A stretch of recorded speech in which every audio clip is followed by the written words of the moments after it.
여러분, 이런 경험 한 번쯤 있으시죠? 오랜만에 친구들을 만났습니다. 한석 달 만에 보는 얼굴들이에요. 반갑게 인사를 나누고 자리에 앉았습니다. 커피가 나오기도 전에 한 친구가 이야기를 시작합니다. 우리 큰아들이 이번에 부장 됐어. 입사 동기 중에 제일 빠르대. 그런데 이 친구의 이야기가 거기서 끝나지 않습니다. 자식 자랑이 끝나면 돈 이야기가 시작됩니다. 우리 작년에 아파트 옮겼는데 시세가 많이 올랐더라고. 그 다음에는 건강 자랑입니다. 나는 요즘 매일 등산을 다니는데 청년 못지않아 이 이야기가 30분 넘게 이어집니다. 여러분은 겉으로는 웃으면서 듣고 계시지만 속마음은 어떠신가요? 솔직하게 한번 떠올려 보세요. 언제 끝나나? 또 시작이네. 우리 아이는 아직 취업도 못했는데, 나는 아파트 전세도 걱정인데, 나는 지난달에 약이 3개나 늘었는데, 이런 생각이 스치면서 가슴이 묘하게 무거워지셨을 겁니다. 즐거우라고 만났는데 오히려 기분이 가라앉는 경험, 만나기 전보다 만나고 나서 더 피곤한 경험, 자리를 나오시면서 이런 생각이 드시죠? 다음에는 안 나가야겠다. 그런데요, 여기서 정말 불편한 질문을 하나 드려야겠습니다. 혹시 여러분도 누군가에게 그런 사람이었던 적은 없으신가요? 나도 모르게 자식 이야기를 길게 늘어놓은 적은 없으신가요? 내 건강이 좋다는 이야기를 반복한 적은 없으신가요? 뜨끔하시는 분이 계실 수도 있습니다. 괜찮습니다. 나쁜 의도가 아니셨을 거예요. 기쁜 일을 함께 나누고 싶은 자연스러운 마음이었겠죠. 하지만 오늘 한 가지만 기억해 주세요. 내가 나누고 싶은 기쁨이 상대방에게는 비교의 칼이 될 수 있다는 것을요. 여기서 심리학 이야기를 하나 드리겠습니다. 사회적 비교 이론이라는 게 있어요. 한 사회 심리학자가 제안한 이론인데요. 인간은 본능적으로 자기 자신을 다른 사람과 비교하면서 평가한다는 겁니다. 이건 의지의 문제가 아니에요. 인간의 본능입니다. 비교를 안 하려고 해도 자동으로 비교가 됩니다. 특히 나보다 잘된 사람의 이야기를 들으면 자기도 모르게 상향 비교가 일어나면서 자존감이 떨어지고 열등감이 생기게 돼요. 그리고 나이가 들수록 이 비교가 더 아프게 느껴집니다. 젊었을 때는 나도 해봐야지 이렇게 동기부여가 될 수도 있어요. 그런데 67이 되면 이제 만회할 기회가 많지 않다는 걸 아시잖아요. 그래서 비교가 희망이 아니라 절망으로 작동함. 한국인이 특히 이 비교에 취약하다는 연구 결과도 있습니다. 어릴 때부터 경쟁과 비교에 익숙한 문화가 영향을 미쳤다는 해석이에요. 이런 문화 속에서 자랑은 더 강하게 작용합니다. 오늘은 이 자랑이라는 것에 대해 깊이 파고들어 보려고 합니다. 자식 자랑, 돈 자랑, 건강 자랑. 이 세 가지가 왜 노후의 관계를 망치는지, 그리고 자랑 대신 무엇을 해야 품격 있는 어른이 될 수 있는지. 자, 그럼 시작하겠습니다. 첫 번째, 자식 자랑에 대해 이야기해 보겠습니다. 우리 세대에게 자식은 인생의 전부나 다름없었습니다. 내 것 다 포기하고 자식한테 쏟아부었잖아요. 그래서 자식이 잘 되면 내가 잘 된 것처럼 기쁘고 뿌듯합니다. 자식 자랑을 하고 싶은 마음, 이건 정말 자연스러운 감정이에요. 기쁜 일을 나누고 싶은 건 인간의 본능이에요. 문제는 그 나눔이 반복적이고 일방적일 때 생깁니다. 한두 번 이야기하는 건 괜찮아요. 하지만 만날 때마다 같은 자랑이 반복되면 그건 나눔이 아니라 과시가 됩니다. 구체적으로 어떤 상황에서 문제가 되는지 살펴보겠습니다. 첫째, 취업입니다. 동창 모임에 5명이 앉아 있습니다. 한 친구가 우리 아들이 대기업에 들어갔다고 신나게 이야기합니다. 그 자리에 자식이 3년째 취업 준비 중인 친구가 있어요. 둘째, 결혼입니다. 우리 딸이 좋은 집안 사위를 만나서 결혼했다. 이 이야기를 듣는 친구의 딸은 38인데 아직 결혼을 안 했어요. 셋째, 손주입니다. 우리 손주가 상을 받았다. 이런 자랑을 듣는 친구는 손주가 없으시거나 자주 못 만나시는 분일 수 있어요. 넷째, 학업입니다. 우리 아이가 어디 대학원에 갔다. 다섯째, 효도입니다. 이게 좀 의외일 수 있는데요. 우리 아들이 매달 용돈을 보내준다. 딸이 매주 전화한다. 이런 자랑도 상처가 됩니다. 자식에게서 연락이 뜸한 친구, 자식과 사이가 좋지 않은 친구, 이런 분들에게는 효도 자랑이 가장 아프게 들립니다. 이 5가지 영역 모두에서 같은 원리가 작동합니다. 내 기쁨이 상대방에게 비교의 기준이 된다는 겁니다.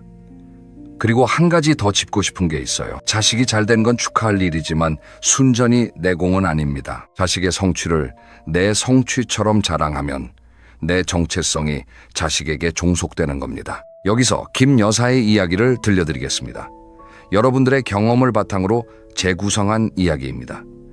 김 여사는 68세입니다. 아들이 유명 대학 교수가 됐어요. 김 여사는 모임에 나가실 때마다 아들 이야기를 하셨대요. 처음 한두 번은 친구들이 진심으로 반응해 주셨습니다. 그런데 매번 만날 때마다 같은 이야기가 반복되니까 반응이 달라지기 시작했어요. 눈빛이 이전 같지 않고 맞장구도 건성이 되고 슬슬 모임에 안 나오시는 분들이 생기기 시작했습니다. 김 여사는 이유를 모르셨대요. 왜 갑자기 사람들이 안 나오는 거지? 내가 뭘 잘못했나? 어느 날 가장 오래된 친구가 조심스럽게 말씀하시더래요. 야, 네 아들 잘 된 거 우리 다 알아. 진심으로 축하해. 그런데 너 알아? 우리 모임에 자식 때문에 마음 아픈 사람이 몇 명인지. 김 여사가 그제서야 주변을 돌아보셨대요. 모임 5명 중에 자식이 사업에 실패해서 빚을 지고 있는 친구가 1명, 자식과 연락이 끊긴 친구가 1명, 아들이 이혼해서 혼자 손주를 키우고 있는 친구가 1명, 5명 중 3명이 자식 문제로 밤잠을 설치고 계셨던 거예요. 김 여사가 그날 밤 한참을 우셨대요. 그 이후로 김 여사가 달라지셨습니다. 모임에서 자식 이야기를 먼저 꺼내지 않으시게 됐어요. 대신 친구들에게 먼저 물어보시게 됐어요. 요즘 어떻게 지내? 아이들은 잘 있어? 힘든 일은 없고. 그리고 힘든 친구에게는 괜찮아, 잘 될 거야 하고 조용히 손을 잡아주시게 됐습니다. 그랬더니 놀라운 일이 벌어졌대요. 멀어졌던 친구들이 다시 모임에 나오시기 시작한 거예요. 김 여사가 달라졌다는 걸 느끼신 거죠. 모임 분위기가 훨씬 따뜻해졌대요. 김 여사가 이렇게 말씀하시더라고요. 입을 닫으니까 귀가 열리더라. 친구들의 이야기가 들리기 시작하더라. 그전에는 내 이야기 하느라 바빠서 친구들의 마음을 몰랐어. 이제는 듣는 게 말하는 것보다 훨씬 좋더라. 한 선생의 이야기도 하나 더 들려드리겠습니다. 한 선생은 71살입니다. 아들이 해외 유학을 가서 현지에서 취직을 했어요. 한 선생은 모임에서 아들의 해외 생활 이야기를 자주 하셨대요. 그런데 모임에 정 선생이라는 분이 계셨는데요. 정 선생은 아들과 3년째 연락이 끊긴 상태였습니다. 한 선생이 아들 이야기를 할 때마다 정 선생의 표정이 어두워지셨지만 한 선생은 눈치를 못 채셨어요. 어느 날 정 선생이 모임에 더 이상 안 나오시겠다고 하셨대요. 이유를 물었더니 한참을 말을 못 하시다가 이렇게 말씀하셨대요. 자네 아들 이야기 들을 때마다 나는 우리 아들 생각에 잠을 못 자. 한 선생이 그때야 깨달으셨대요. 나의 자랑이 친구를 모임에서 쫓아낸 거구나.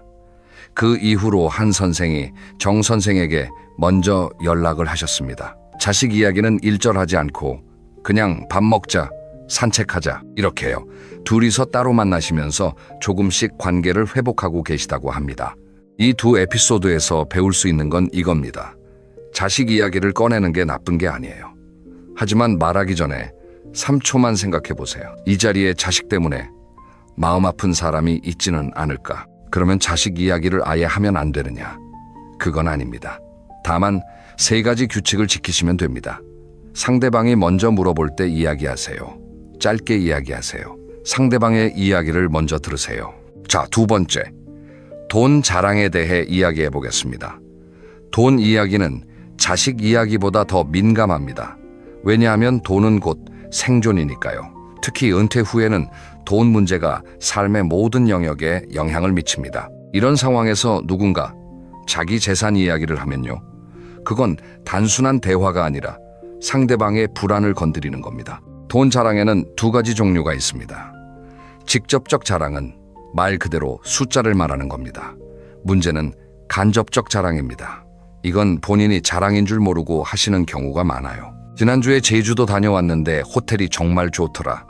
리모델링을 했는데 200만 원 들었어. 이런 이야기들은 본인은 일상 대화라고 생각하지만 듣는 사람에게는 은근한 재력 과시로 들릴 수 있어요. 그래서 진짜 여유 있는 분들일수록 돈 이야기를 안 하십니다.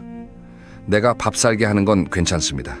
이건 넉넉한 마음을 행동으로 보여주는 거니까요. 하지만 내 통장에 얼마가 있다, 이런 숫자를 말하는 건 전혀 다른 문제입니다. 그리고 돈 자랑에는 시기만 따라오는 게 아닙니다. 돈 부탁도 따라옵니다. 박 선생의 이야기를 들려드리겠습니다. 박 선생은 71살의 퇴직 사업가입니다. 은퇴하시고 동창 모임에 나가셨는데 어느 날 부동산 이야기가 나왔습니다. 박 선생이 별 생각 없이 말씀하셨대요. 강남에 있는 건물 세입자 관리하는 것도 일이야. 건물이라는 단어가 나오는 순간 공기가 싸늘해졌대요. 나중에 가장 친한 친구가 솔직하게 말해주시더래요. 야, 네가 건물 이야기한 뒤로 몇몇이 좀 불편해하더라. 우리는 연금 쪽에서 살고 있는데 건물 이야기를 하니까 좀 그렇더라고. 그 이후로 박 선생이 돈 이야기를 일절 안 하시게 됐습니다. 행동으로 넉넉함을 보여주시되 입으로는 말씀하지 않으시게 됐어요. 박 선생이 이렇게 말씀하시더라고요. 진짜 넉넉한 사람은 자기 넉넉함을 말로 증명할 필요가 없더라. 이 여사의 이야기도 하나 더 들려드리겠습니다. 이건 카카오톡에서 벌어진 일이에요. 이 여사는 67세입니다. 남편과 해외여행을 다녀오시고 사진을 동창 모임단체 채팅방에 올리셨대요. 호텔 사진, 음식 사진, 풍경 사진, 사진을 10장 넘게 올리셨습니다. 그런데 다음날 채팅방에서 한 분이 조용히 나가셨대요. 그분은 남편이 아파서 병원비가 많이 들고 계신 분이었거든요. 이 여사가 나중에 그 사실을 알고 많이 후회하셨대요. 카카오톡은 대면 대화와 다릅니다. 대면에서는 상대방의 표정을 보면서 판단할 수 있지만 카카오톡은 상대방의 반응이 보이지 않아요. 그래서 더 무심하게 자랑을 올리게 되고 상대방의 상처는 더 깊어지게 됩니다. 돈 이야기를 현명하게 다루는 대화법 3가지를 알려드리겠습니다. 첫째, 구체적인 숫자를 절대 말하지 마세요. 둘째, 간접적 과시에도 주의하세요. 셋째, 넉넉함은 말이 아니라 행동으로 보여주세요. 자, 3번째, 건강 자랑에 대해 이야기해 보겠습니다. 이건 3가지 자랑 중에서 가장 조심해야 하는 자랑입니다. 왜냐하면 건강은 나이가 들수록 가장 민감하고 가장 불안한 주제거든요. 60이 넘으면 주변에서 하나둘 아프기 시작합니다. 안 아픈 게 당연한 나이가 아닙니다. 건강한 건 당연한 게 아니라 축복이에요. 나는 올해 건강검진에서 다 정상이었어. 나는 약을 하나도 안 먹어. 이 이야기를 듣는 친구가 매일 약을 10알씩 드시는 분이라면요. 투병 중이신 분이라면요. 그분의 마음이 어떨까요? 건강 자랑이 특히 위험한 이유가 따로 있어요. 건강은 내 의지만으로 어쩔 수 없는 부분이 정말 많습니다. 그래서 건강 자랑은 듣는 사람에게 어쩔 수 없는 무력감을 줍니다. 정 선생의 이야기를 들려드리겠습니다. 정 선생은 70세의 퇴직 교사입니다. 건강이 정말 좋으신 분이에요. 정 선생은 친구들을 만나면 습관적으로 건강 이야기를 하셨대요. 나는 매일 5km를 걸어. 혈당도 정상이고 콜레스테롤도 정상이야. 어느 날 모임에서 한 친구가 갑자기 자리를 뜨셨대요. 화장실에 다녀온다고 하시더니 한참을 안 오시는 거예요. 다른 친구가 보러 갔더니 복도에서 혼자 눈물을 닦고 계시더래요. 나중에 알게 된 사실인데 그 친구가 최근에 암 진단을 받으셨다고 합니다. 정 선생이 가슴이 철렁 내려앉으셨대요. 내가 매번 건강 자랑을 할 때 그 친구는 어떤 마음이었을까? 나는 감사하다고 했지만 그 친구 귀에는 나는 괜찮은데 너는 왜 그래로 들렸을 수도 있겠구나. 정 선생이 그날 이후로 건강 이야기를 일절 안 하시게 됐습니다. 대신 친구들에게 먼저 물어보시게 됐어요. 요즘 몸은 좀 어때? 불편한 데는 없어? 내 건강을 자랑하는 대신 상대방의 건강을 걱정하는 사람이 되신 거예요. 그리고 그 투병 중인 친구에게는 일주일에 한 번씩 전화를 하시기 시작하셨대요. 건강 이야기는 안 하시고 그냥 일상 이야기를 나누시는 거예요. 그 친구가 나중에 그러시더래요. 그 전화가 항암 치료보다 더 큰 힘이 됐다고. 정 선생이 이렇게 말씀하시더라고요. 건강은 축복이지 능력이 아니야. 내가 건강한 건 내가 대단해서가 아니라 운이 좋았을 뿐이야. 그 운을 자랑으로 바꾸는 건 아프면서도 열심히 살아가는 친구들에 대한 예의가 아니더라. 조 여사의 이야기도 하나 더 들려드리겠습니다. 조 여사는 69세입니다. 관절이 좋으셔서 등산을 즐기시는 분이에요. 모임에서 북한산 정상까지 2시간 만에 올라갔다고 자랑을 하셨대요. 그 자리에 무릎 관절염으로 계단 오르기도 힘든 친구가 계셨어요. 그 이후로 조 여사가 등산 이야기를 할 때 한 가지를 바꾸셨대요. 내가 얼마나 잘 올라갔는지 대신 산에서 본 풍경 이야기를 하시게 된 거예요. 건강 이야기를 배려 있게 다루는 대화법 3가지를 알려드리겠습니다. 첫째, 내 건강 상태를 구체적으로 나열하지 마세요. 감사하게 잘 지내고 있어. 이 한마디면 됩니다. 둘째, 상대방의 건강을 먼저 물어봐 주세요. 셋째, 운동이나 건강 관리 이야기를 할 때는 내 능력 대신 과정의 즐거움을 이야기하세요. 여기서 한 단계 더 깊이 들어가 보겠습니다. 우리는 왜 자랑을 하고 싶어질까요? 자랑 뒤에는 3가지 심리가 숨어 있습니다. 첫째, 인정 욕구입니다. 은퇴하면 인정받을 기회가 확 줄어듭니다. 그래서 자식이나 돈이나 건강으로 대체하려는 거예요. 둘째, 존재 확인입니다. 나이가 들면 사회에서의 역할이 줄어들면서 내가 점점 투명해지는 느낌이 듭니다. 그래서 자랑을 통해 나 여기 있어 이걸 확인하고 싶은 겁니다. 셋째, 외로움입니다. 이게 가장 근본적인 이유인데요. 자랑이 많아지는 건 외로움의 신호일 수 있습니다. 내 이야기를 들어줄 사람이 없으니까 피상적인 자랑이라도 해서 관심을 끌고 싶은 거예요. 자랑은 외로운 사람의 SOS 신호일 수 있습니다. 이 3가지를 이해하시면 자랑하는 사람을 보는 시선도 달라지실 수 있어요. 저 사람 자랑이 심하네 하는 대신 저 사람이 외로운가 보다 이렇게 보이실 수도 있습니다. 자랑 욕구를 건강하게 해소하는 방법이 4가지 있습니다. 기쁜 일은 가장 가까운 가족에게 이야기하세요. 일기에 적으세요. 감사 표현으로 전환하세요. 취미에 몰입하세요. 자, 이제 가장 실용적인 부분입니다.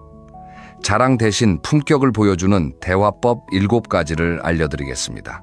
첫째, 자랑 대신 질문하세요. 요즘 어떻게 지내? 건강은 좀 어때? 이렇게 물어보시면 대화의 중심이 나에서 상대방으로 자연스럽게 옮겨가요. 둘째, 칭찬하세요. 상대방의 좋은 점을 찾아서 말해주시는 겁니다. 너 요즘 안색이 좋아 보여. 그 옷 참 잘 어울린다. 이런 칭찬 한마디가 자랑 10마디보다 관계를 더 좋게 만듭니다. 셋째, 경청하세요. 상대방의 이야기를 진심으로 들어주시는 겁니다. 우리는 상대방이 이야기하는 동안 다음에 내가 뭘 말할지를 준비하는 습관이 있거든요. 그게 아니라 진짜로 상대방의 이야기에 집중하시는 겁니다. 중간에 끊지 말고 내 이야기로 돌리지 말고 그냥 끝까지 들어주세요. 넷째, 공감을 표현하세요. 상대방이 힘든 이야기를 하시면 조언을 하려 하지 마시고요. 먼저 감정에 공감해 주세요. 그건 정말 힘들었겠다. 나라도 속상했을 거야. 이 한마디가 10마디 조언보다 더 큰 힘이 됩니다. 사람은 답을 원하는 게 아니라 이해받고 싶은 거예요. 다섯째, 약한 모습을 보여주세요. 나도 요즘 기억력이 많이 떨어졌어.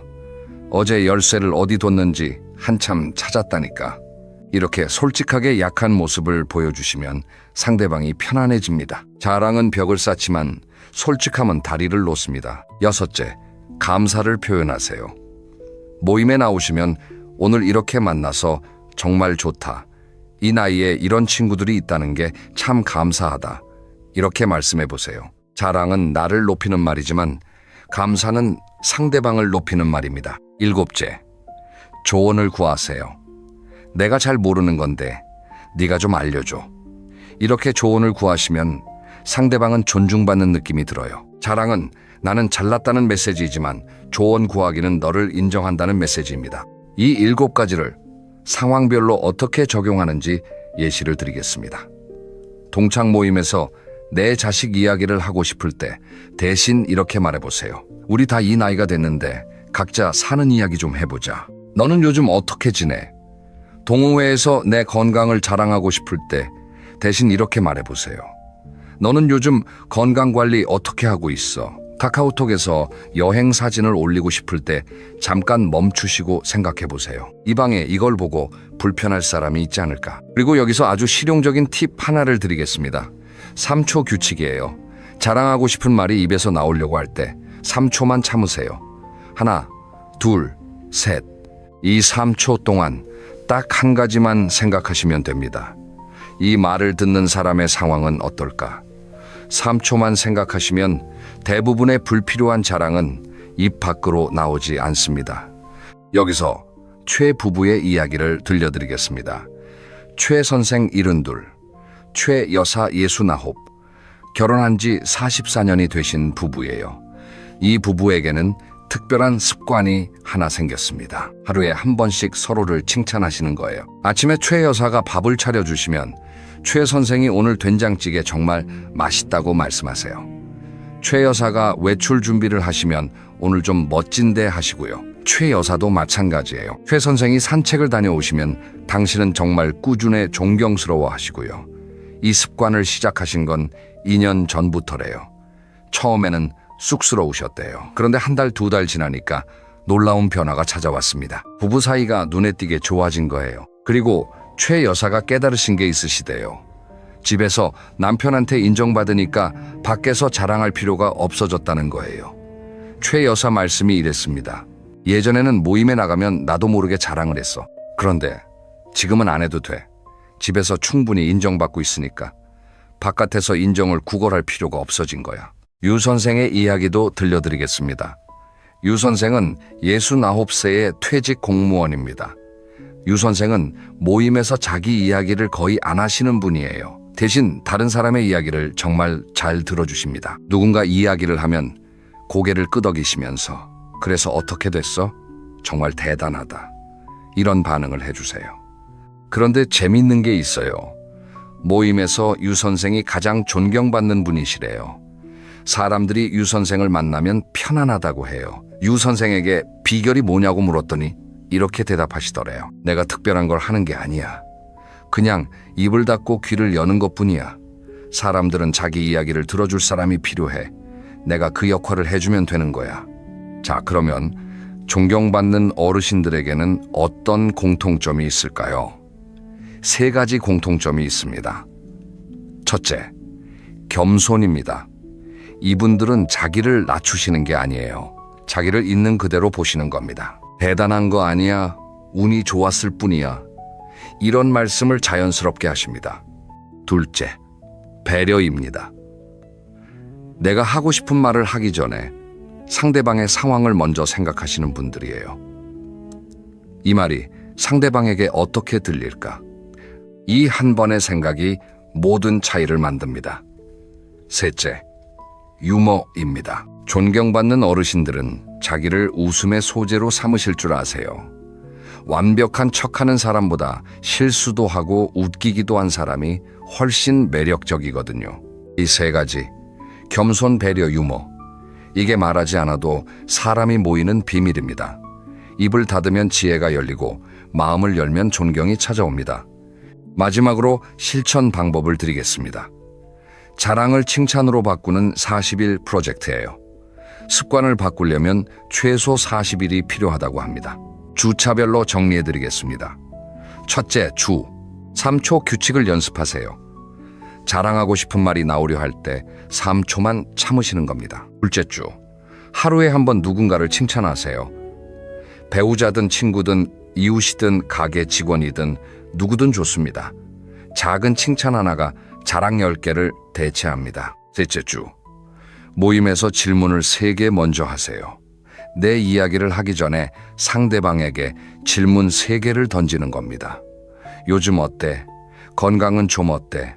재밌는 일 없었어? 이 3가지면 충분합니다. 넷째 주, 카카오톡에 자랑 글 대신 안부 메시지를 보내세요. 여행 사진 올리는 대신 오래 연락 못했던 친구에게 보고 싶다 한 줄 보내시는 거예요. 다섯째 주와 여섯째 주, 앞에서 배운 7가지 대화법을 전체적으로 적용하시면서 자연스럽게 몸에 익히시는 겁니다. 그리고 매일 저녁 대화 일기를 쓰시면 좋습니다. 오늘 내가 자랑을 했는지 안 했는지, 칭찬을 했는지, 경청을 했는지, 이걸 한 줄만 적으시면 됩니다. 부부가 함께 하시면 더 효과적입니다. 하루에 한 번씩 서로 칭찬 릴레이를 해보세요. 자, 오늘 이야기를 정리하겠습니다. 첫째, 자식 자랑은 상대방의 상황을 먼저 살피세요. 3초만 생각하시면 됩니다.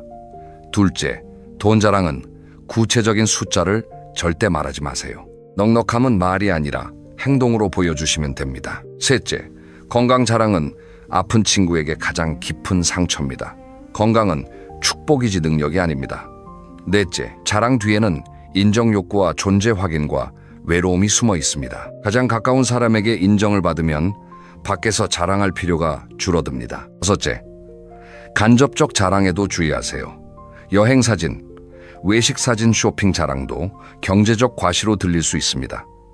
여섯째, 자랑 대신 질문, 칭찬, 경청, 공감, 솔직함, 감사, 조언 구하기, 이 7가지를 연습하세요. 일곱째, 자랑 충동이 올 때 3초만 참으세요. 3초가 여러분의 품격을 지켜줍니다. 여덟째, 존경받는 어른의 공통점은 겸손, 배려, 유머입니다. 말하지 않아도 사람이 모이는 비밀이에요. 아홉째, 40일 프로젝트를 시작해보세요.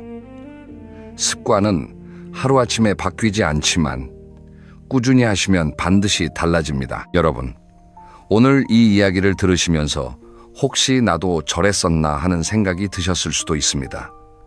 그 생각이 드셨다면 이미 한 발짝 앞으로 나아가신 겁니다. 반성할 수 있는 사람은 성장할 수 있는 사람이니까요. 여러분은 이미 자랑할 것이 충분하신 분들이에요.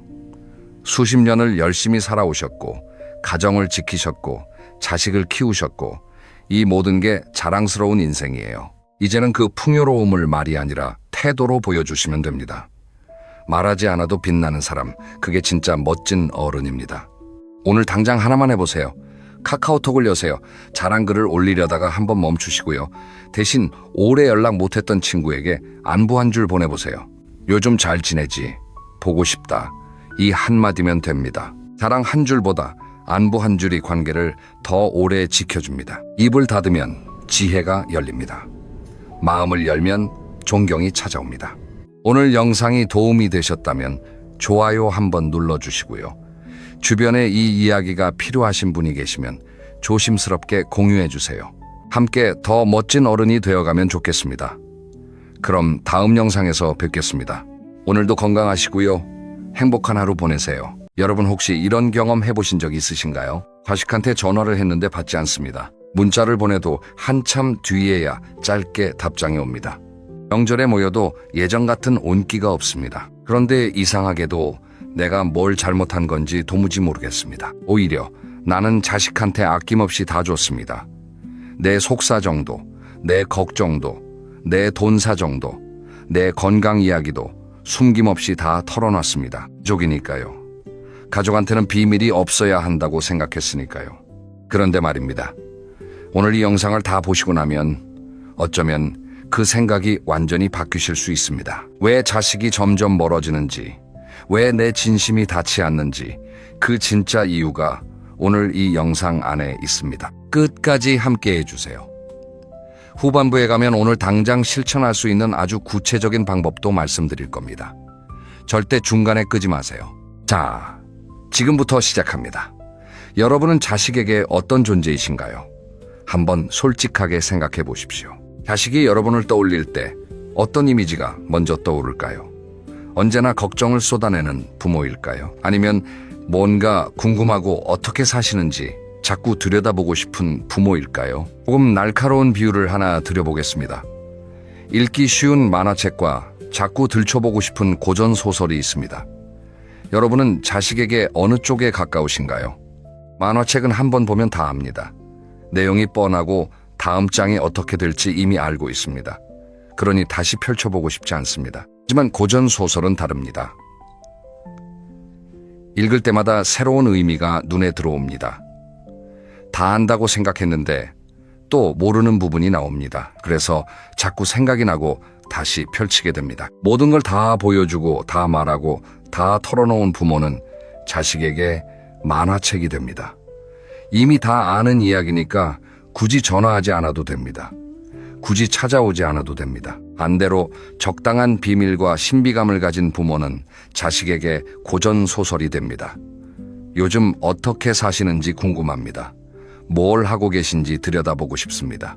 그래서 먼저 전화를 합니다. 오늘 이 영상의 핵심은 바로 이겁니다. 가족 사이에도 신비주의가 필요합니다. 여기서 한 가지 오해를 먼저 풀고 싶습니다. 신비주의라고 하면 뭔가 차갑고 벽을 쌓는 느낌이 드실 수 있습니다. 자식한테 비밀을 만들라는 게 말이 되냐고 하실 수도 있습니다. 하지만 오늘 제가 말씀드리는 신비주의는 그런 게 아닙니다. 사랑하기 때문에 지키는 거리 존중받기 위해 남겨두는 여백 관계를 건강하게 살리기 위한 지혜로운 선택입니다. 자, 그럼 이제 본격적으로 이야기를 시작해 보겠습니다. 먼저 첫 번째 이야기입니다. 다 보여줬을 때 실제로 무슨 일이 생기는지 아주 구체적으로 말씀드리겠습니다. 경기도에 사시는 72살의 어머니 이야기를 해보겠습니다. 물론 특정 분을 지칭하는 게 아니라 우리 주변에서 정말 흔하게 볼 수 있는 이야기입니다. 이 어머니는 자식 셋을 키우셨습니다. 아들 둘, 딸 하나, 자식들 뒷바라지에 평생을 바치셨고 이제 자식들은 모두 결혼해서 각자 살림을 꾸리고 있습니다. 이 어머니는 자식들한테 숨기는 게 없는 분이셨습니다. 오늘 얼마 썼는지, 통장에 얼마 남았는지, 몸이 어디가 불편한지, 요즘 무릎이 얼마나 아픈지, 심지어 이웃집하고 다툰 이야기까지 전부 자식들한테 얘기하셨습니다. 처음에 자식들은 걱정도 하고 같이 고민도 해줬습니다. 그런데 한 달이 지나고 6달이 지나고 1년이 지나자 달라지기 시작했습니다. 아들은 어머니 전화가 오면 또 무슨 걱정 얘기겠거니 하고 잠깐 망설이다가 받게 됐습니다. 딸은 통화 시간이 점점 짧아졌습니다. 작은 아들은 바쁘다는 이유로 연락이 뜸해졌습니다. 어머니는 섭섭했습니다. 이렇게까지 속을 다 보여줬는데 왜 자식들이 점점 멀어지는 거냐고 속으로 우셨습니다. 그런데 이 상황 사실 어머니 잘못이 아닙니다. 그리고 자식들 잘못도 아닙니다. 이건 인간의 심리가 만들어내는 자연스러운 반응입니다. 심리학에는 이런 개념이 있습니다. 사람은 완전히 파악한 대상에 대해서는 관심이 줄어듭니다. 다 안다고 생각하는 순간 더 이상 알려고 하지 않습니다. 이건 가족 관계도 예외가 아닙니다. 자식이 부모를 다 안다고 느끼는 순간 무의식 중에 긴장감이 사라집니다. 굳이 안부를 묻지 않아도 어떻게 사시는지 이미 알고 있으니까요. 그 안부 전화 한 통을 안 해도 된다는 느낌, 그게 쌓이면 관계가 멀어집니다. 그리고 더 중요한 게 있습니다. 다 보여주는 것이 때로는 자식에게 부담이 됩니다. 부모의 걱정, 부모의 아픔, 부모의 재정 상황, 이 모든 정보를 자식이 떠안게 됩니다. 그런데 사실 자식도 자기 인생이 있습니다. 자기 걱정이 있고 자기 문제가 있습니다. 거기에 부모의 모든 것까지 얹어지면 자식 입장에서는 너무 무겁습니다. 그래서 자연스럽게 거리를 두게 됩니다. 사랑이 없어서가 아닙니다. 숨이 막히기 때문입니다. 이 이야기를 들으시면서 고개를 끄덕이시는 분들이 계실 겁니다. 어쩌면 지금 내 이야기 같다고 느끼시는 분도 계실 것 같습니다. 그렇다면 이제 이 질문을 스스로에게 한번 해보십시오. 나는 지금 자식에게 얼마나 많은 것을 보여주고 있나요? 그리고 그것이 관계를 가깝게 만들고 있나요? 아니면 오히려 멀게 만들고 있나요? 이 답이 이 영상을 끝까지 보시면 분명해집니다. 자, 이제 두 번째 이야기로 넘어가겠습니다. 재산 이야기, 건강 이야기, 과거 이야기, 굳이 다 말하지 않아도 되는 것들에 대해 구체적으로 짚어드리겠습니다. 먼저 재산 이야기입니다. 많은 분들이 자식한테 재산 상황을 솔직하게 알려주는 게 좋다고 생각하십니다. 나중에 상속 문제로 싸우는 것보다는 미리 알려두는 게 낫다는 생각에서입니다. 물론 그 마음은 충분히 이해가 됩니다. 그런데 현실에서는 어떤 일이 벌어질까요? 통장 잔고를 자식에게 정확히 알려주는 순간 부모는 자식의 눈에 관리해야 할 대상이 됩니다. 자식이 나쁜 마음을 먹어서가 아닙니다. 사람의 심리가 그렇게 작동합니다. 부모가 얼마를 가지고 있는지 알게 되면 자식은 자연스럽게 그 돈의 행방을 신경 쓰게 됩니다. 부모가 어디에 돈을 쓰는지, 얼마가 남아있는지, 혹시 손해보는 곳에 쓰는 건 아닌지 이런 생각들이 무의식 중에 생깁니다. 그러다 보면 자식이 부모의 소비에 참견을 하게 됩니다. 처음에는 걱정해서 시작한 말이지만 부모 입장에서는 내 돈을 내 맘대로 못 쓰는 느낌이 납니다. 억울하고 서운한 마음이 생깁니다. 그리고 관계에 균열이 생깁니다. 재산을 공개하지 말라는 게 아닙니다. 정확한 숫자를 굳이 알려줄 필요가 없다는 겁니다. 자식은 부모가 넉넉하게 품위 있게 살고 계신다는 것만 알면 충분합니다. 구체적인 숫자는 남겨두세요. 그 숫자가 여러분의 독립성을 지켜줍니다. 다음은 건강 이야기입니다. 몸이 아프면 자식한테 말하고 싶습니다. 이건 너무나 자연스러운 감정입니다. 내가 힘들고 아픈데 가장 가까운 사람한테 알리고 싶은 건 인지상정입니다. 그런데 건강 이야기를 할 때 한 가지만 주의해 주십시오. 아픔을 매번 반복해서 자세하게 이야기하는 것은 자식에게 짐이 됩니다. 오늘 무릎이 아프다고 말하는 건 괜찮습니다. 그런데 어제도, 그제도, 지난주에도 같은 무릎 얘기를 반복하면 자식 입장에서는 어떨까요? 처음에는 걱정을 합니다. 두 번째도 걱정합니다. 세 번째부터는 슬슬 지쳐갑니다. 그리고 시간이 지나면 어머니한테서 또 무릎 얘기 나오겠지 하고 예측을 합니다. 예측이 되면 긴장감이 사라집니다. 몸이 아프신 건 사실이고 그 고통은 충분히 이해합니다. 하지만 자식한테 전달할 때는 한번 분명하게 그리고 간결하게 알려주시는 게 훨씬 효과적입니다. 자세한 증상과 경과는 담당 의사 선생님과 상담하시는 게 맞습니다. 자식은 의사가 아니니까요. 그리고 과거 이야기입니다. 이게 사실 가장 조심해야 할 부분입니다. 살면서 겪어온 억울한 일, 후회스러운 일, 힘들었던 시절 이야기를 자식에게 하는 건 나쁜 게 아닙니다. 오히려 그런 이야기를 통해 부모님의 삶이 얼마나 깊은지 자식이 알게 됩니다. 문제는 같은 과거 이야기를 반복할 때입니다. 어렸을 때 가난했던 이야기, 시집살이가 얼마나 힘들었는지, 아버지가 얼마나 고생했는지 이런 이야기들이 만날 때마다 반복되면 어떻게 될까요? 자식은 그 이야기를 외울 정도로 알게 됩니다.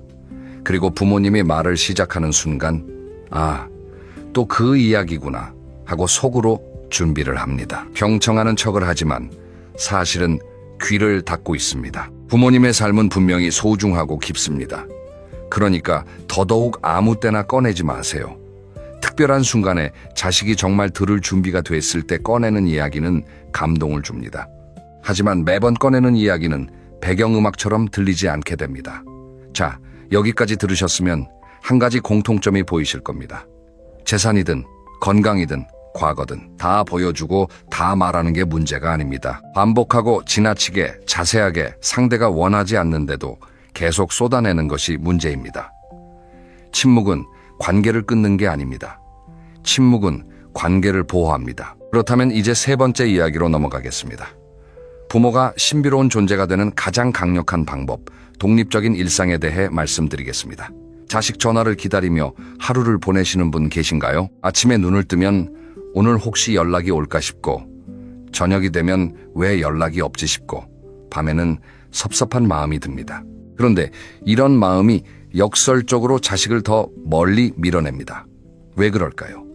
사람은 자기를 필요로 하는 존재에게 끌립니다. 하지만 자기를 기다리기만 하는 존재에게는 부담을 느낍니다. 예를 들어보겠습니다. 친구가 있는데 그 친구는 항상 여러분 연락만 기다립니다.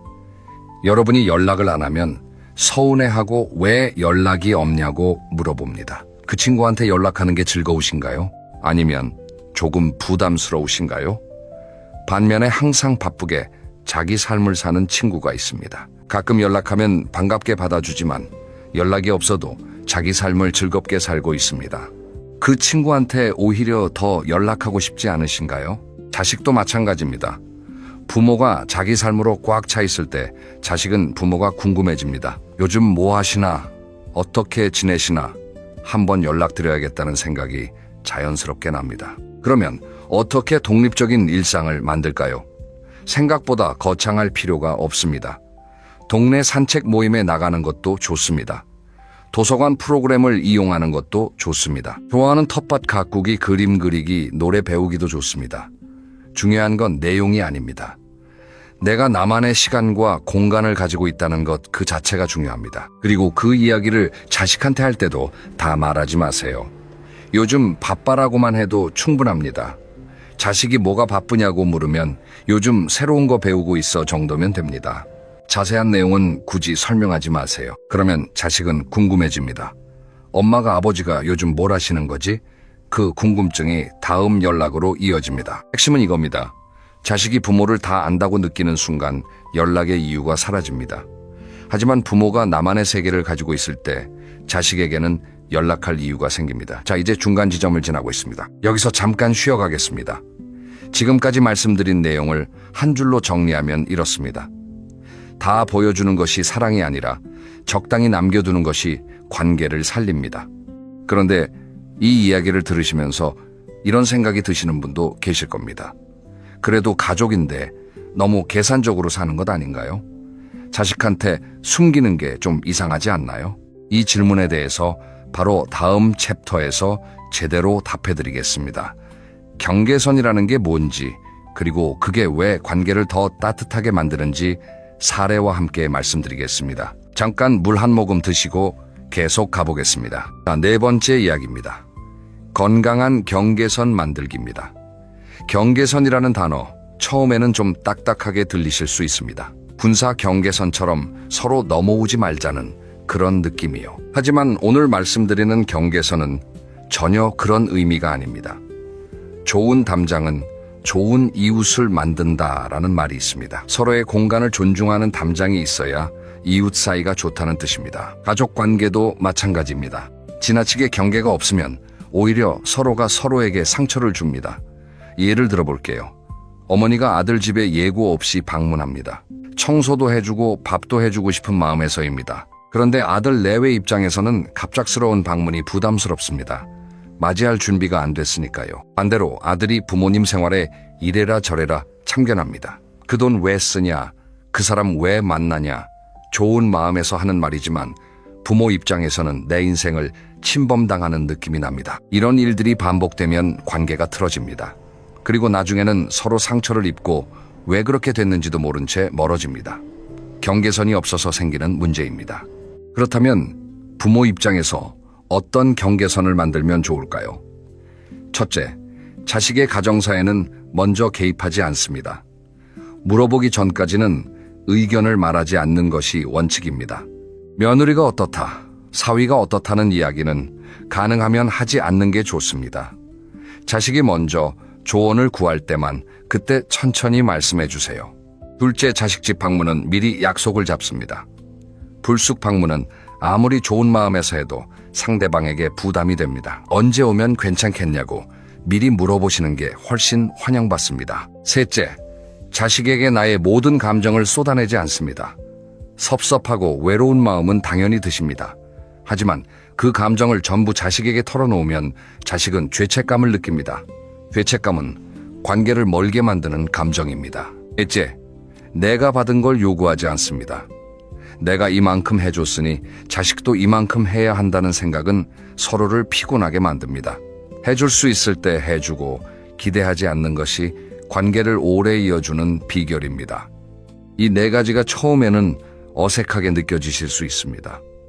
평생 살아온 방식과 다를 수 있으니까요. 하지만 딱 한 달만 실천해 보세요. 자식이 달라집니다. 아니, 정확히는 자식이 달라진 게 아니라 관계가 달라집니다.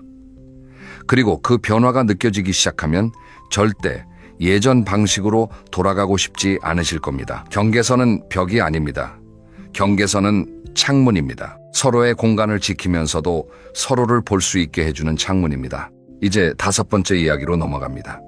실제 대화에서 신비주의를 어떻게 실천하는지 구체적인 방법을 말씀드리겠습니다. 많은 분들이 이런 걱정을 하십니다. 신비주의가 좋다는 건 알겠는데 실제로 자식이 물어볼 때 어떻게 대답해야 하냐고요? 아주 좋은 질문입니다. 그래서 오늘은 실제 대화 예시를 가지고 비교해 드리겠습니다. 자식이 전화해서 이렇게 물어봅니다. 엄마, 요즘 어떻게 지내세요? 다 보여주는 방식으로 대답하면 이렇게 됩니다. 아이고, 요즘 무릎이 너무 아파서 어제는 병원을 갔더니 의사가 뭐라 하는데 거기다 이웃집 아주머니하고 잠깐 다툰 것도 있고 그리고 날씨가 이렇게 추우니까 몸도 더 안 좋고 너는 요즘 어떠냐? 밥은 먹고 다니냐? 이렇게 대답하면 자식은 어떤 기분일까요? 걱정이 되기도 하지만 동시에 무겁습니다. 그리고 그 무게가 다음번 전화를 망설이게 만듭니다. 반면에 신비주의 방식으로 대답하면 이렇습니다. 요즘 바빠. 새로운 거 좀 배우고 있거든. 너는 어떠냐? 자식 반응이 어떨까요? 엄마가 요즘 뭘 배우는 거지? 궁금해집니다. 뭐 배우세요? 라고 다시 묻게 됩니다. 그러면 그때 살짝 말해주세요. 요즘 수채화 배우고 있어. 근데 생각보다 어렵더라고. 정도면 충분합니다. 이 짧은 대화 안에 엄청난 힘이 있습니다. 자식이 질문을 하고 있습니다. 부모에게 관심을 보이고 있습니다. 이게 바로 신비주의가 만드는 변화입니다. 또 다른 예를 들어보겠습니다. 자식이 물어봅니다. 아버지 돈은 좀 어떠세요? 충분하세요? 다 보여주는 방식이라면 이렇게 됩니다. 통장에 얼마 있긴 한데 요즘 물가가 올라서 좀 빠듯해. 근데 이번 달에 보험료도 내야 하고 거기다 병원비도 있어서 사실 좀 걱정이야. 네가 좀 보태줄 수 있겠냐? 이 대화 이후에 자식은 어떤 기분이 들까요? 죄책감이 들고 다음에 전화하기가 더 부담스러워집니다. 신비주의 방식이라면 이렇게 됩니다. 괜찮아. 잘 지내고 있어. 걱정하지 마라. 딱 이 정도면 충분합니다. 자식이 걱정하지 않아도 된다는 걸 알게 되면 오히려 마음이 편해지고 더 자주 연락을 하게 됩니다. 여기서 한 가지 중요한 포인트가 있습니다. 신비주의는 거짓말을 하라는 게 아닙니다. 사실을 말하되 다 말하지 않는 것입니다. 필요한 것만 핵심만 간결하게 나머지는 여백으로 남겨두는 것입니다. 질문에 100% 답하지 마세요. 20%는 남겨두세요. 그 여백이 자식이 다시 연락할 이유를 만들어줍니다. 또 한 가지 말씀드리고 싶은 게 있습니다. 대화할 때 감정 조절입니다. 섭섭한 마음이 들 때 그걸 바로 표현하고 싶으신 게 당연합니다. 왜 연락이 없었냐고, 얼마나 기다렸는지 아냐고 말하고 싶습니다. 하지만 그 말을 하는 순간 자식은 죄책감을 느낍니다. 그리고 죄책감은 다음 연락을 더 어렵게 만듭니다. 연락하면 또 서운하다는 말 들을 것 같으니까요. 대신 이렇게 해보세요. 오랜만이네. 잘 지냈지? 밝고 여유 있게 반겨주세요. 그러면 자식은 마음이 가벼워집니다. 그리고 다음에 더 자주 연락하고 싶어집니다. 감정을 누르라는 게 아닙니다. 표현하는 방식을 바꾸는 겁니다. 그리고 그 작은 차이가 관계 전체를 바꿉니다. 이제 6번째이자 마지막 본문 챕터입니다. 신비주의의 완성, 그리고 관계를 되살리는 마지막 이야기를 드리겠습니다. 창문 이야기를 다시 해보겠습니다. 커튼이 없는 창문은 어떤가요? 밖에서 안이 다 보입니다. 낮에는 괜찮을 수 있지만 밤이 되면 불편합니다. 사생활이 없으니까요. 보는 사람도 사실 처음에는 궁금해서 들여다볼 수 있지만 시간이 지나면 관심이 줄어듭니다. 다 보이는 건 신비롭지 않으니까요. 반면에 적당히 커튼이 쳐진 창문은 다릅니다. 안에서 빛이 새어나오는데 아니 다 보이지는 않습니다. 저 안에 무슨 일이 있을까? 어떻게 살고 있을까? 자연스럽게 궁금해집니다. 가족 관계가 바로 이 커튼과 같습니다. 적당히 가려진 커튼이 있을 때 관계가 아름답고 궁금하고 그리워집니다. 그런데 여기서 중요한 게 있습니다.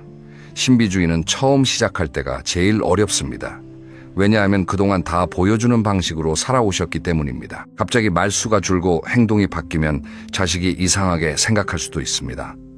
엄마가 왜 저러시지? 아버지가 무슨 일이 있나 하고 걱정할 수도 있습니다. 그래서 중요한 건 갑작스럽게 바꾸지 않는 것입니다. 천천히 조금씩 바꿔나가는 게 좋습니다. 오늘은 한 가지 이야기를 더 합니다. 내일은 자식 전화 기다리는 대신 내가 좋아하는 일을 하나 합니다. 모레는 자식의 질문에 조금 짧게 여유 있게 대답합니다. 이렇게 조금씩 바꿔나가다 보면 어느 순간 관계가 달라졌다는 걸 느끼실 겁니다. 그리고 신비주의를 실천하면서 얻을 수 있는 게 자식의 관심만이 아닙니다. 더 중요한 게 있습니다. 바로 나 자신의 삶이 풍요로워집니다. 자식을 기다리는 데 쓰던 에너지를 내가 좋아하는 일에 씁니다. 자식 걱정을 모두 털어놓는 대신 내가 즐거운 이야기를 찾습니다. 자식의 삶의 기대는 대신 내 삶을 중심으로 세웁니다. 그렇게 살다 보면 자연스럽게 부모님 자신이 더 밝아집니다. 표정이 밝아지고 말이 긍정적으로 바뀌고 에너지가 달라집니다. 그리고 그 변화를 자식이 알아챕니다. 엄마가 요즘 달라지셨네. 아버지가 요즘 더 멋있어 보이신다. 이런 말을 듣게 되실 겁니다. 신비주의는 결국 자식을 위한 것이 아닙니다. 나 자신을 위한 것입니다.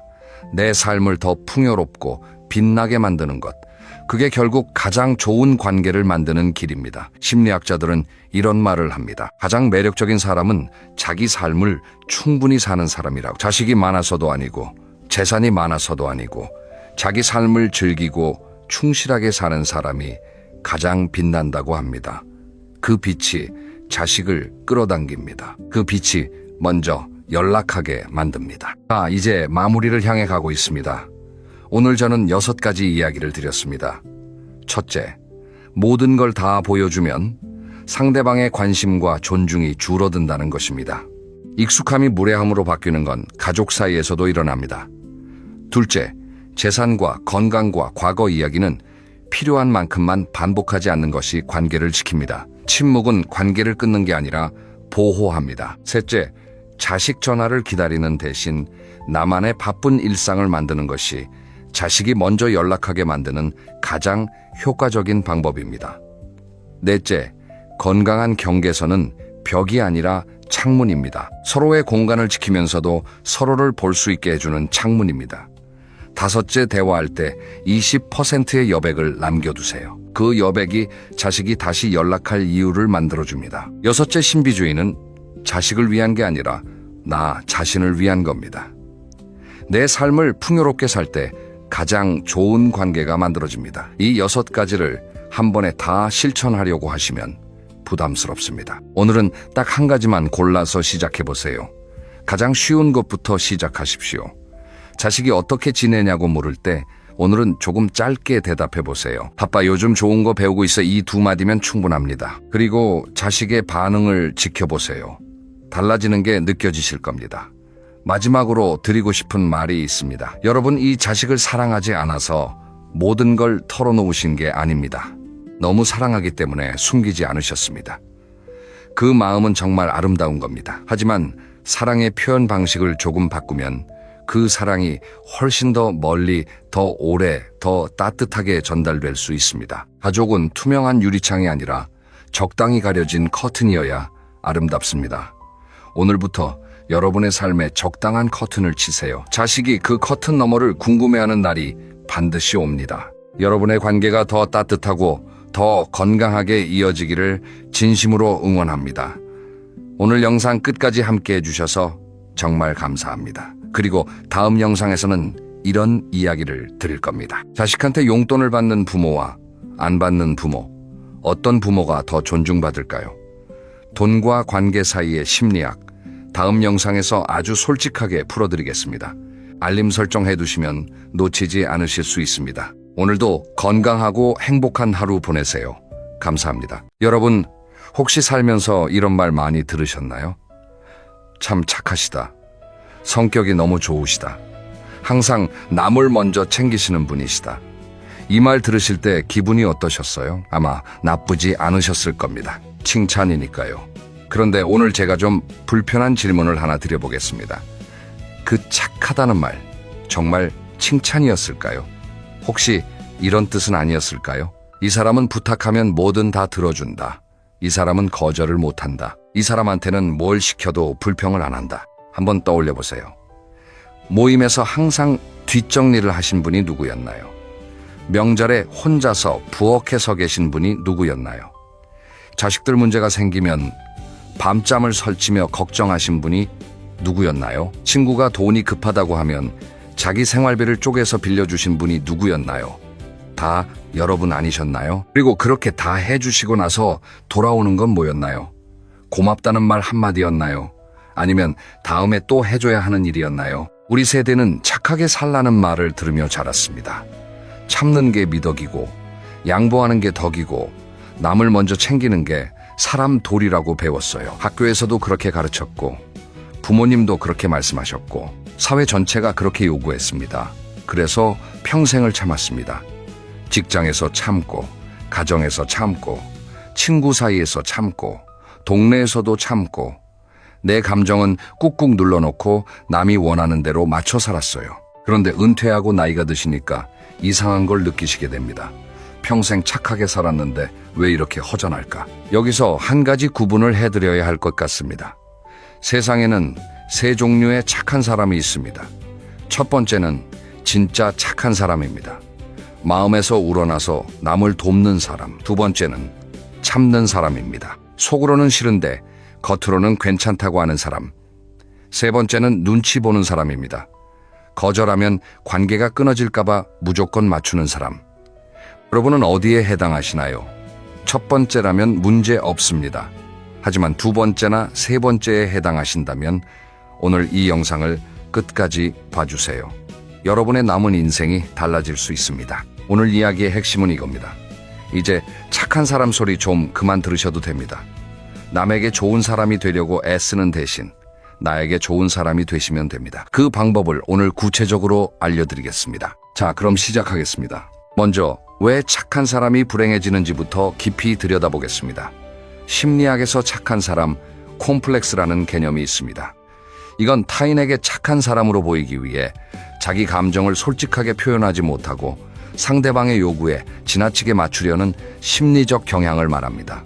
이 콤플렉스가 오래 지속되면 우울감이나 무기력감으로 이어질 수 있다고 전문가들이 설명하고 있어요. 이 콤플렉스가 어떻게 만들어지느냐면요. 대부분 어린 시절부터 시작됩니다. 부모님이 말 잘 듣는 아이를 착한 아이라고 칭찬하셨잖아요. 울지 않으면 착하다. 떼쓰지 않으면 착하다. 시키는 대로 하면 착하다. 이런 메시지를 반복적으로 받으면서 자라면요. 착하지 않으면 사랑받지 못한다는 공식이 머릿속에 새겨지는 겁니다. 그래서 어른이 되어서도 이 공식에서 벗어나지 못합니다. 착해야 사랑받는다. 참아야 관계가 유지된다. 거절하면 버림받는다. 이런 무의식적인 믿음이 평생을 지배하는 거예요. 그런데 여기서 핵심적인 원리 하나를 말씀드리겠습니다. 호의가 계속되면 그게 권리가 됩니다. 이건 정말 뼈아픈 진실이에요. 먼저 가족 관계입니다. 어머니가 평생 밥을 해주셨으니까 오늘도 해주시는 게 당연하다. 아버지가 늘 경제적으로 도와주셨으니까 이번에도 도와주시는 게 당연하다. 할머니가 손주를 봐주셨으니까 앞으로도 봐주시는 게 당연하다. 다음은 친구 관계입니다. 모임에서 항상 내가 자리를 예약하고 회비를 걷고 뒷정리를 하고 처음에는 고맙다는 말을 듣습니다. 그런데 점점 아무도 고맙다는 말을 안 합니다. 내가 하는 게 당연해지니까요. 그러다가 한 번 안 하면요. 왜 안 해? 이런 반응이 옵니다. 마지막으로 이웃관계입니다. 동네에서 착한 사람으로 소문이 나면요. 온갖 부탁이 다 몰려옵니다. 택배 좀 받아주세요. 화분 좀 봐주세요. 아이 좀 잠깐 봐주세요. 처음에는 이웃 사이니까 하고 해주지만 점점 끝이 없어집니다. 이 세 가지 관계 모두에서 같은 구조가 작동합니다. 내가 계속 해주면 상대방은 고마움을 잃고 안 해주면 서운해하거나 원망합니다. 그리고 이 구조 속에서 가장 많이 다치는 사람은 항상 착한 사람이에요. 그러면 이 감정들은 어디로 가는 걸까요? 자기 감정을 계속 억누르면 그 감정이 사라지는 게 아닙니다. 몸에 쌓입니다. 먼저 몸에 나타납니다. 원인을 알 수 없는 두통, 자꾸 잠이 안 오는 불면증, 밥을 먹어도 소화가 안 되는 위장장애, 어깨와 목이 뻣뻣한 만성 통증, 그 다음 마음에 나타납니다. 매사가 귀찮아지고 뭘 해도 재미가 없고 아침에 눈을 떠도 일어나기 싫고 누군가를 만나는 것도 피곤하고 이유 없이 눈물이 나기도 하고 이게 우울의 시작입니다. 우리나라 노인의 우울 현황을 보면 상당히 심각합니다. 전문가들에 따르면 노인 우울증의 주요 원인 중 하나가 상실감이라고 합니다. 여기에 평생 쌓아온 억눌린 감정도 분명히 영향을 미칩니다. 수십 년간 자기 감정을 표현하지 못하고 참기만 했던 것이 마음의 건강에 좋지 않다는 건 분명한 사실이에요. 여기서 김 여사의 이야기를 들려드리겠습니다. 여러분들의 경험을 바탕으로 재구성한 이야기입니다. 김 여사는 올해 72이십니다. 결혼하고 사시, 5년 동안 한 번도 자기를 위해 돈을 써본 적이 없으시대요. 남편 월급 받으면 시어머니 용돈 드리고 아이들 학원비 내고 남편 양복 사주고 본인 옷은 항상 맨 나중이었습니다. 명절이면 며칠 전부터 음식을 준비하시고 시댁 식구들 10명이 넘게 오시면 혼자서 다 차리시고 식사 시간에는 부엌에서 추가로 음식을 데우시느라 함께 앉아서 드시지도 못하시고 다 드시고 나면 혼자서 설거지를 하시고 그런 명절이 40년 넘게 반복되었습니다.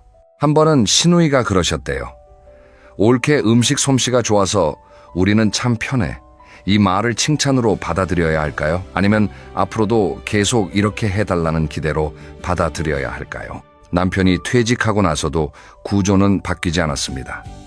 아침, 점심, 저녁 세 끼를 차려드리고 청소, 빨래 다 하시고 남편은 소파에 앉아서 텔레비전을 보고 계시고 감사하다는 말 한마디 없었습니다. 당연하니까요. 그러다가 김 여사가 어느 날 쓰러지셨습니다. 아침을 차리시다가 갑자기 어지러움이 오면서 주저앉으셨어요. 병원에 가셨더니 만성 피로와 함께 우울 증상이 있다는 이야기를 들으셨습니다. 의사 선생님이 물으셨대요. 평소에 스트레스를 많이 받으시나요? 김 여사가 한참을 대답을 못 하셨대요. 왜냐하면 스트레스를 받고 있다는 자각조차 없으셨거든요. 참는 게 너무 자연스러워서 그게 스트레스인 줄도 몰랐던 거예요. 상담을 몇 차례 받으시면서 김 여사가 깨달으신 게 있대요. 나는 평생 남을 위해 살면서 정작 나 자신은 돌보지 않았구나. 착하게 사느라 나를 잃어버렸구나. 내가 뭘 좋아하는지, 내가 뭘 하고 싶은지 이걸 생각해 본 적이 한 번도 없었구나.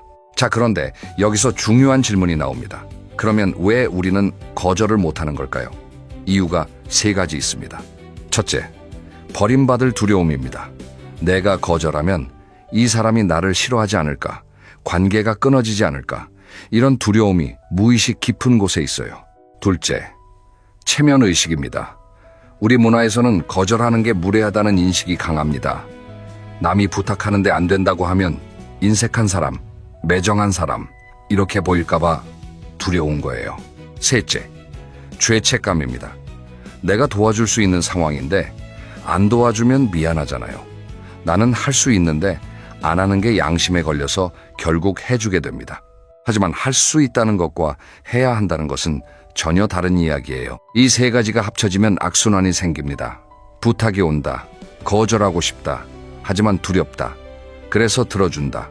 들어주고 나면 속이 상한다. 속상한 감정을 꾹꾹 참는다. 스트레스가 쌓인다. 또 부탁이 온다. 또 들어준다. 이게 반복되는 거예요. 구체적으로 어떤 상황에서 이런 일이 벌어지는지 세 가지 유형을 짚어보겠습니다. 첫 번째, 돈 부탁입니다. 친구가 급한 돈이 필요하다고 합니다. 안 빌려주기가 미안합니다. 그래서 빌려줍니다. 그런데 안 갚습니다. 또 빌려달라고 합니다. 두 번째, 시간 부탁입니다. 손주를 봐달라, 이사를 도와달라, 병원에 같이 가달라, 모임 준비를 해달라. 이런 부탁들이 끝없이 들어옵니다. 내 시간은 점점 사라지고 남을 위한 시간으로만 채워집니다. 세 번째, 감정 쓰레기통 역할입니다. 누군가 전화해서 자기 하소연을 1시간 넘게 합니다. 듣고 있으면 내가 힘들어지는데 끊지를 못합니다. 이 사람의 부정적인 감정을 내가 다 흡수하는 거예요. 여기서 박 선생의 이야기를 들려드리겠습니다. 박 선생은 69세의 퇴직 공무원입니다. 성격이 워낙 좋으셔서 주변에서 뭘 부탁하면 한 번도 거절을 안 하셨대요. 특히 돈 문제에서 그랬습니다. 고등학교 동창이 사업 자금이 필요하다고 하면 빌려주시고, 직장 후배가 급한 돈이 필요하다고 하면 보내주시고, 돌려받지 못한 돈이 총 얼마였냐면요. 박 선생이 나중에 계산해 보시니까 1,500만 원이 넘더래요. 퇴직금의 상당 부분이었습니다. 그런데 더 속상한 건요. 그렇게 도와줬던 사람들 중에 박 선생이 힘들 때 도와준 사람이 한 명도 없었다는 거예요. 박 선생 부인이 크게 아파서 입원하셨을 때 문병 온 사람이 거의 없었대요. 그러다가 또 한 번 큰 금액을 빌려달라는 부탁이 왔습니다. 이번에는 정말 형편이 안 됐어요. 퇴직금도 이미 꽤 빠져나간 상태였고 부인 병원비도 들어가고 있는 상황이었습니다. 박 선생이 정말 고민을 많이 하셨대요. 평생 거절을 안 해봤으니까 어떻게 말해야 할지 모르시겠는 거예요. 결국 용기를 내서 이렇게 말씀하셨대요. 마음은 정말 도와주고 싶은데 지금 집사람 병원비도 있고 내 상황이 여의치 않아서 이번에는 어려울 것 같아. 미안하네.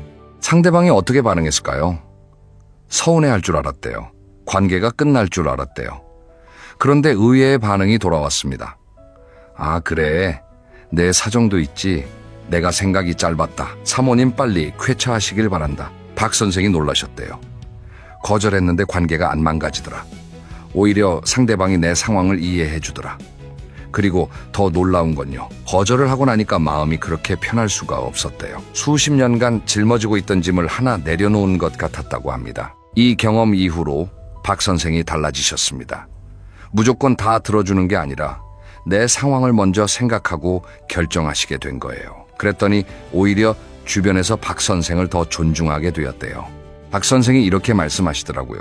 거절하면 관계가 끝날 줄 알았어. 그런데 아니었어. 진짜 관계는 거절 한 번으로 안 끊어져. 내 거절을 이해해주는 사람이 진짜 친구더라. 이 여사의 이야기도 하나 더 들려드리겠습니다. 이 여사는 65세의 아파트 주민입니다. 동네 부녀회에서 활동하시는데 항상 꾸준히 일을 도맡으셨어요. 행사 준비, 청소 당번, 민원 처리, 회비 걷기, 아무도 안 하려는 일을 이 여사가 다 하셨습니다. 한 번은 주말에 가족여행이 잡혀 있었는데 부녀회 행사와 겹쳤대요. 이 여사가 처음으로 이번에는 가족여행이 있어서 못 나갈 것 같아요 하고 말씀하셨대요. 걱정을 엄청 하셨습니다. 다른 분들이 뭐라고 하지 않을까? 이기적이라고 생각하지 않을까? 결과가 어떻게 됐을까요? 아무도 뭐라고 안 하셨대요. 아, 그래요. 잘 다녀오세요. 이게 끝이었어요. 이 여사가 그러시더라고요. 내가 없으면 큰일 나는 줄 알았어. 그런데 내가 없어도 다른 분이 하시더라. 세상은 내가 없어도 잘 돌아가더라. 이게 착한 사람들이 깨달아야 하는 가장 중요한 사실입니다. 내가 안 해도 세상은 돌아갑니다. 자, 그러면 이제 구체적인 거절의 기술을 알려드리겠습니다. 7가지 방법입니다. 첫째, 시간을 벌어라. 누군가 부탁을 해오면 바로 대답하지 마세요. 생각 좀 해볼게. 이 한마디만 하시면 됩니다. 바로 대답하면 습관적으로 알겠다가 나옵니다. 시간을 벌면 냉정하게 판단할 여유가 생겨요. 둘째, 이유를 길게 설명하지 마라. 거절할 때 우리는 습관적으로 이유를 장황하게 설명합니다. 이러면 상대방이 반박할 여지를 주는 거예요. 그냥 간단하게 미안한데 이번에는 좀 어려울 것 같아. 이 한마디면 충분합니다. 셋째, 대안을 제시하라. 거절이 너무 어려우시면 다른 방법을 제안하시는 것도 좋습니다. 내가 직접 하기는 어렵지만 이렇게 해보는 건 어떨까? 이렇게 하면 거절의 부담도 줄고 상대방도 덜 서운해합니다.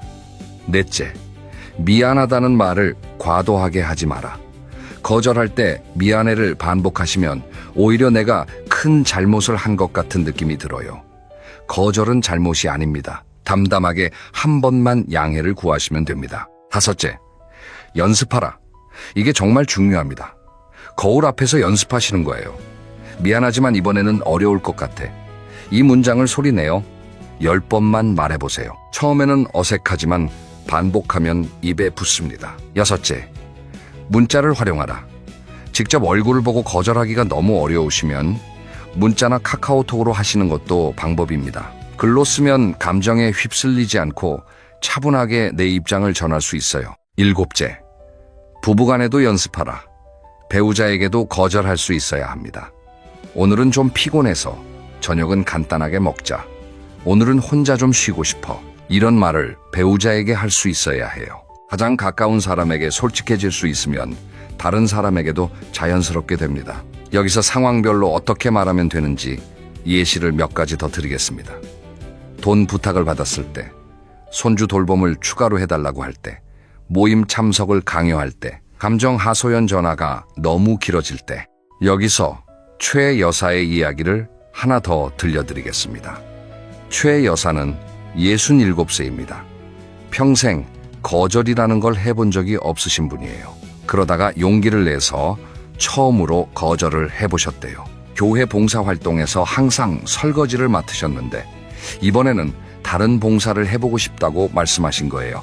거절하고 나서 이틀 동안 잠을 못 주무셨대요.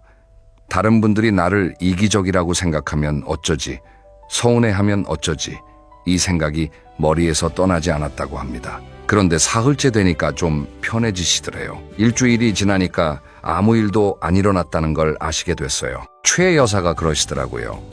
거절 후 이틀이 가장 힘들어. 그 이틀만 버티면 돼. 이틀이 지나면 아, 별일 아니었네 하게 돼. 이 말씀이 정말 실전에서 중요합니다. 거절 후 밀려오는 죄책감은 보통 2, 3일이면 사라집니다. 자, 이제 나를 위해 돈과 시간을 쓰는 이야기를 해보겠습니다. 이 이야기는 특히 자녀를 위해 헌신해 오신 부모님들께 드리는 말씀입니다. 우리 세대 부모님들은 자식을 위해서라면 뭐든 하셨어요.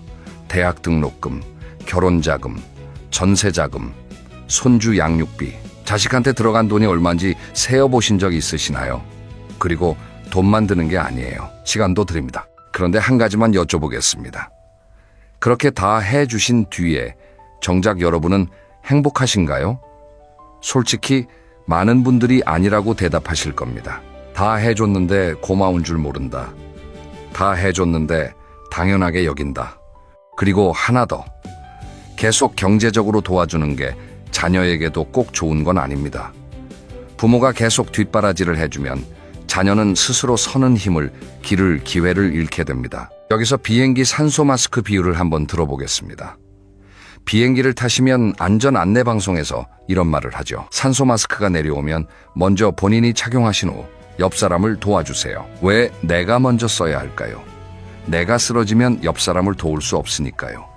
인생도 똑같습니다. 내가 먼저 건강해야 자식을 도울 수 있습니다. 정 선생의 이야기를 해드리겠습니다. 정 선생은 68세의 퇴직교사입니다. 외동딸이 맞벌이를 하고 있어서 손주 둘을 거의 매일 봐주셨어요. 아침 8시에 딸 집에 가셔서 저녁 7시까지 11시간을 손주와 함께 보내시는 생활을 3년 동안 하셨습니다. 처음에는 손주가 예쁘니까 괜찮았대요. 그런데 1년이 지나니까 슬슬 몸이 버티질 않기 시작하셨대요. 허리가 아프고 무릎이 시리고 잠도 잘 못 주무시고 2년이 지나니까 감정적으로도 힘들어지셨대요. 아이들이 때를 쓰면 예전에는 웃으며 달래주셨는데 이제는 짜증이 먼저 나시더래요. 그리고 그렇게 짜증낸 자기 자신에게 또 죄책감을 느끼시고 3년째의 건강검진을 받으셨는데 여러 가지 수치가 안 좋게 나왔습니다. 그런데 딸한테 말을 못 하셨어요. 왜요? 딸이 힘들까봐. 내가 안 봐주면 딸이 어떡하나. 내가 참으면 되지. 또 이 생각이었습니다. 한참을 고민하시다가 결국 딸과 이야기를 나누셨습니다. 솔직하게요. 엄마가 손주를 정말 사랑하지만 몸이 예전 같지 않다. 주 5, 일은 어려우니까 주 3일로 줄여도 되겠니? 딸이 뭐라고 했을까요? 아빠 왜 진작 말 안 했어? 미안해. 당연히 줄여야지. 아빠 건강이 먼저지. 내가 다른 방법을 찾아볼게. 정 선생이 놀라셨대요. 말만 하면 되는 거였어. 나 혼자 끙끙 앓고 있었을 뿐이지.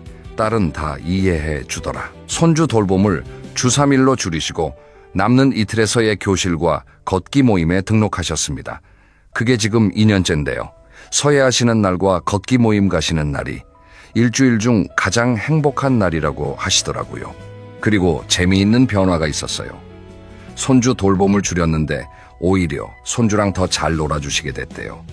왜냐하면 체력이 회복되셨으니까요. 주 3일로 줄이니까 만나는 날 에너지가 넘쳐서 손주랑 신나게 놀아주실 수 있게 된 거예요. 딸도 그러시더래요. 아빠가 예전보다 건강해지시니까 나도 마음이 편해. 아빠가 행복하셔야 나도 행복해. 한 선생의 이야기도 하나 더 들려드리겠습니다. 한 선생은 73살입니다. 아들이 둘인데 매달 두 아들에게 각각 50만 원씩 용돈을 주셨어요. 합치면 한 달에 100만 원입니다. 연금에서 상당 부분이 빠져나가고 있었습니다. 아들들이 달라고 한 적은 없었대요. 한 선생이 스스로 주시는 거였어요. 그런데 본인 건강검진은 매년 미루고 계셨습니다. 돈이 아까워서요. 건강검진비가 아들들 용돈에 비하면 적은 돈이었는데도 자기를 위해 쓰는 건 아까운 거예요.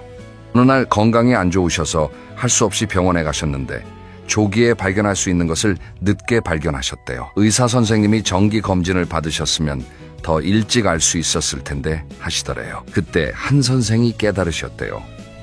내 건강이 먼저인데 자식 용돈 주느라 건강검진도 안 받고 있었구나. 그래서 결심을 하셨습니다. 아들들에게 솔직하게 말씀하셨어요. 아버지가 건강도 챙겨야 하고 노후 생활도 있으니까 앞으로 용돈을 좀 줄이려고 한다. 아들들 반응이 어땠을까요? 아버지 당연하죠. 저희가 드려야 하는 건데 오히려 저희가 받고 있었잖아요. 건강 먼저 챙기세요. 한 선생이 용돈을 줄이시고 그 돈으로 정기 건강검진을 받기 시작하셨습니다. 그리고 본인을 위한 작은 사치도 하기 시작하셨어요. 좋아하시는 커피를 사드시고 서점에서 책도 사시고. 한 선생이 그러시더라고요. 나도 나한테 투자할 자격이 있는 사람이더라. 자, 이제 구체적인 실천 방법을 알려드리겠습니다. 적당한 이기심을 시작하는 7가지 방법입니다. 여기서 이기심이라는 단어를 쓰는 이유를 먼저 말씀드릴게요. 제가 말하는 이기심은 남을 해치는 게 아니에요.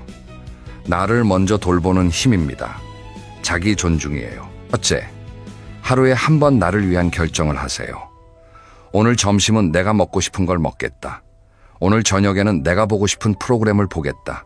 이 정도의 아주 작은 결정부터 시작하시면 됩니다. 둘째, 부탁을 받으면 24시간 유예 기간을 두세요. 바로 대답하지 마시고 하루만 생각해 볼게 하시는 겁니다. 하루가 지나면 정말 해야 하는 건지 안 해도 되는 건지가 보입니다. 셋째, 나를 위해 돈을 써보세요. 커피 한 잔이라도 좋고 좋아하는 빵 하나라도 좋습니다. 나를 위해 돈을 쓰는 건 낭비가 아니에요. 투자입니다. 나의 행복에 투자하는 겁니다. 넷째, 싫으면 싫다고 말하는 연습을 하세요. 처음에는 작은 것부터 시작하시면 됩니다. 식당에서 자리가 마음에 안 들면 저쪽 자리로 바꿔주실 수 있나요? 하고 말씀하시는 거예요. 다섯째, 혼자만의 시간을 확보하세요.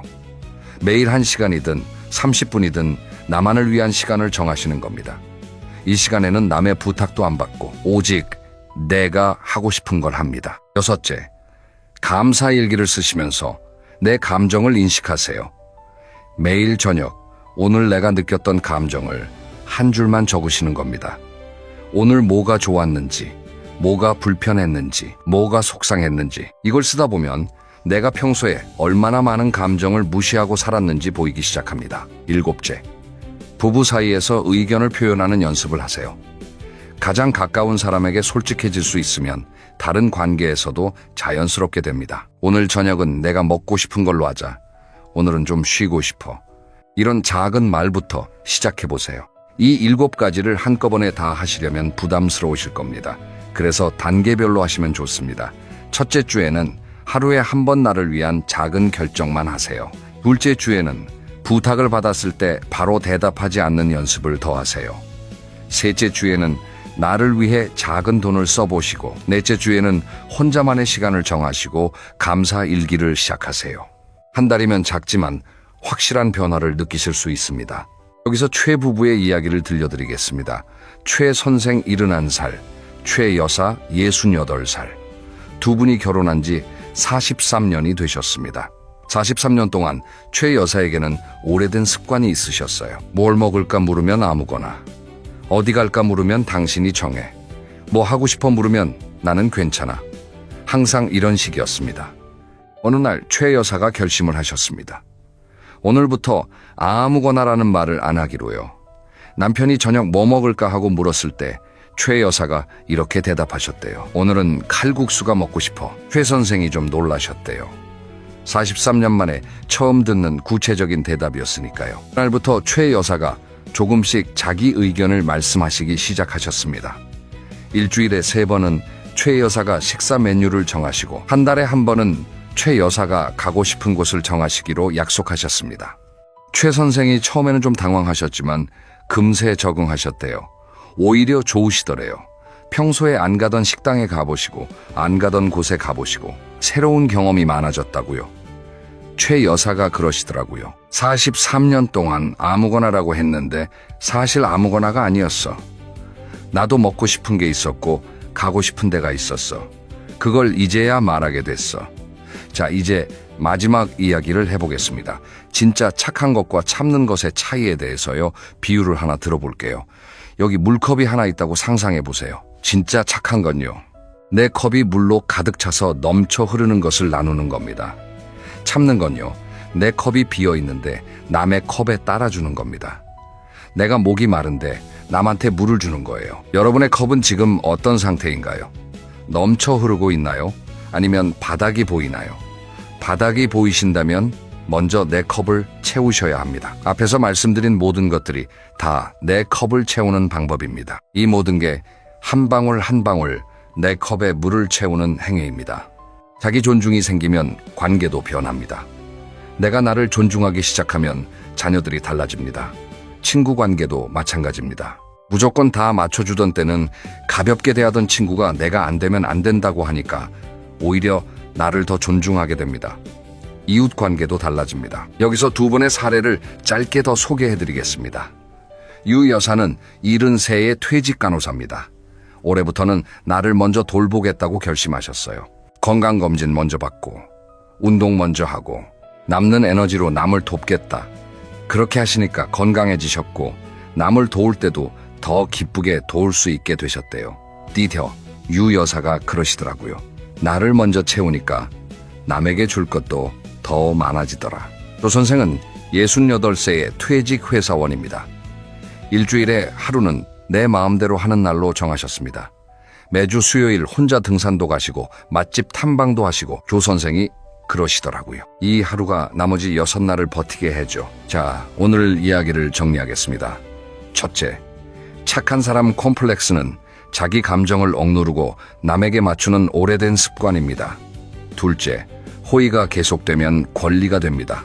셋째, 거절은 나를 존중하는 겁니다. 넷째, 나를 위해 돈과 시간을 쓰는 건 투자입니다.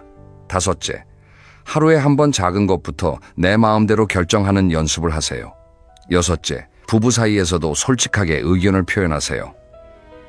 일곱째, 진짜 착함은 내 컵이 넘칠 때 나누는 겁니다. 먼저 내 컵을 채우세요. 여러분, 오늘 이 이야기를 들으시면서 좀 뜨끔하셨을 수도 있고 좀 속이 시원하셨을 수도 있습니다. 중요한 건 여러분이 이미 충분히 착하게 사셨다는 겁니다. 이제는 그 착함을 나에게도 쓰실 차례입니다. 나에게 착한 사람이 되세요. 내 몸에 착하고 내 마음에 착하고 내 시간에 착한 사람. 그게 진짜 멋진 노후를 사는 방법입니다. 오늘 당장 하나만 해보세요. 오늘 저녁에 뭘 먹을지 내가 정해보시는 거예요. 아무거나 말고요. 내가 진짜 먹고 싶은 것. 그걸 입 밖으로 말씀해 보시는 겁니다. 남에게 좋은 사람 소리 들으려고 애쓰지 마세요. 나에게 좋은 사람이 되세요. 이제는 나를 위해 사세요. 당당하게요. 오늘 영상이 도움이 되셨다면 좋아요 한번 눌러주시고요. 그럼 다음 영상에서 뵙겠습니다. 오늘도 건강하시고요. 행복한 하루 보내세요.